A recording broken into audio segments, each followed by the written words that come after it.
बनवण्यासाठी इथे आपल्याला सोयाबीन वड्या लागणार आहे। त्यानंतर फ्रेश मटर मी इथे घेतलेले आहे। पॅनमध्ये पाणी गरम करायला ठेवलेलं आहे, त्यामध्ये मीठ घालायचं आहे आणि ह्या सोयाबीन वड्या आपल्याला बॉईल करून घ्यायच्या आहेत।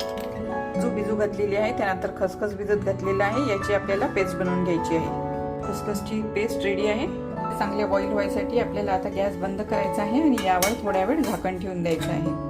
वड्या आपल्या छान शिजलेल्या आहेत, आता थंड होऊ देऊया। मधलं पाणी आपल्याला पूर्ण काढून टाकायचं आहे। मिरची कटर मध्ये आपल्याला ह्या बारीक करून घ्यायच्या आहेत। प्रकारे सोयाबीन वड्या आपल्या कट झालेल्या आहेत। बनवण्यासाठी आपण तेल आणि बटर दोन्ही घालणार आहे।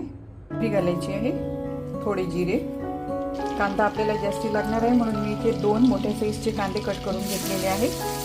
जिंजर गार्लिक पेस्ट, कांदा छान परतून घ्यायचा आहे। 2 सुक्या मिरच्या मी घालते आहे। काजू आणि खसखसची पेस्ट आपल्याला घालायची आहे।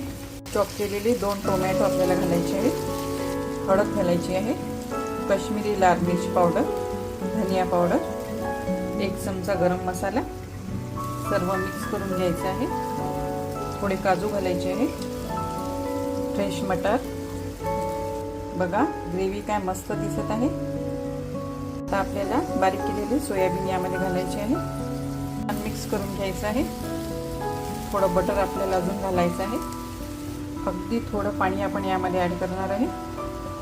मीठ घालायचं आहे, कोथिंबीर घालायची आहे। अशा प्रकारे रेडी आहे आपला सोया मटर काजू खिमा। सोया मटर काजू खिमा ही रेसिपी तुम्हाला जर आवडली असेल तर नक्की लाईक करा आणि माझ्या चॅनलला सबस्क्राईब करा। काय खाणार ना मग हा मस्त मस्त खिमा।